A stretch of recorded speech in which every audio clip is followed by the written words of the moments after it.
दोस्तों, इस वक्त हम खड़े हैं मर्चेंट चैम्बर के सामने।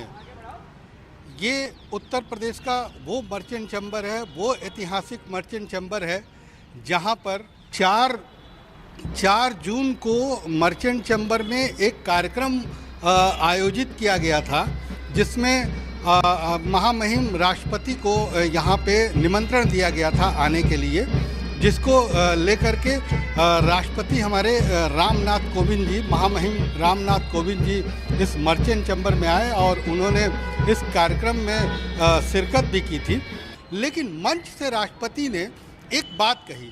उन्होंने वो ये कहा मंच से कि मर्चेंट चैम्बर जो है, मर्चेंट चैम्बर हॉल जो है, वो थोड़ा सा छोटा हॉल है और इसे और बड़ा कैसे किया जाए, इसको लेकर के उन्होंने यहाँ के उद्योगपतियों को एक नसीहत दिया। वो ये था कि यहाँ पे कानपुर में एक बड़ा सा ऑडिटोरियम बनाया जाए।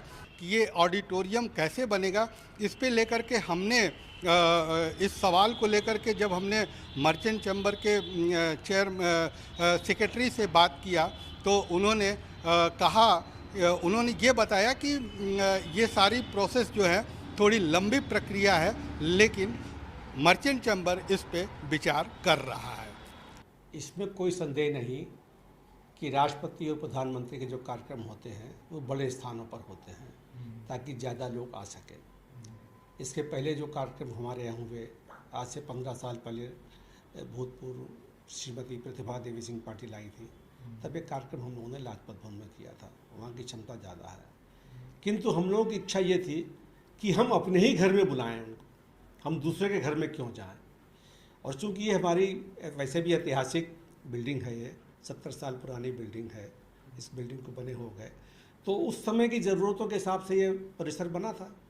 और राष्ट्रपति जी भी जब वो गवर्नर थे तो पहले यहाँ पे आ चुके हैं, थे गवर्नर के रूप में, उनका ये देखा भाला था, तो उन्होंने हमारी इच्छाओं का आदर किया। ये उनका बहुत बड़ा बड़ापन रहा कि उन्होंने यहाँ पे आने की अपनी इच्छा को अंततः सहमति दे दी, क्योंकि हम लोगों की इच्छा यही थी कि हम उनको अपने घर में ही बुलाएं, दूसरे घर में उनका स्वागत क्यों करें। देखिए, ये कार्य कोई ऐसा नहीं है कि एक बटन दबाते ही हो जाए। इस कार्य में बहुत लंबी प्लानिंग करनी पड़ती है, बहुत धन खर्च होता है।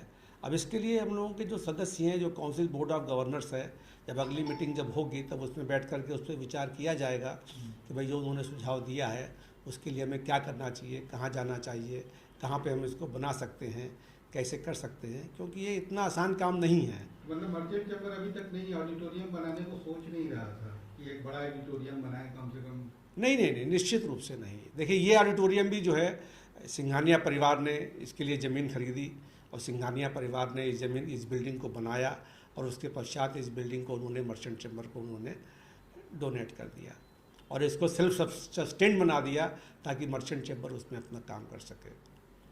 अब देखना ये होगा कि आने वाले दिनों में कानपुर में मर्चेंट चैम्बर से जुड़े हुए जो उद्यमी हैं वो ऑडिटोरियम बनवाते हैं या फिर ये मामला पाइपलाइन में ही पड़ा रहेगा। संतोष श्रीवास्तव, एसटी न्यूज़, कानपुर।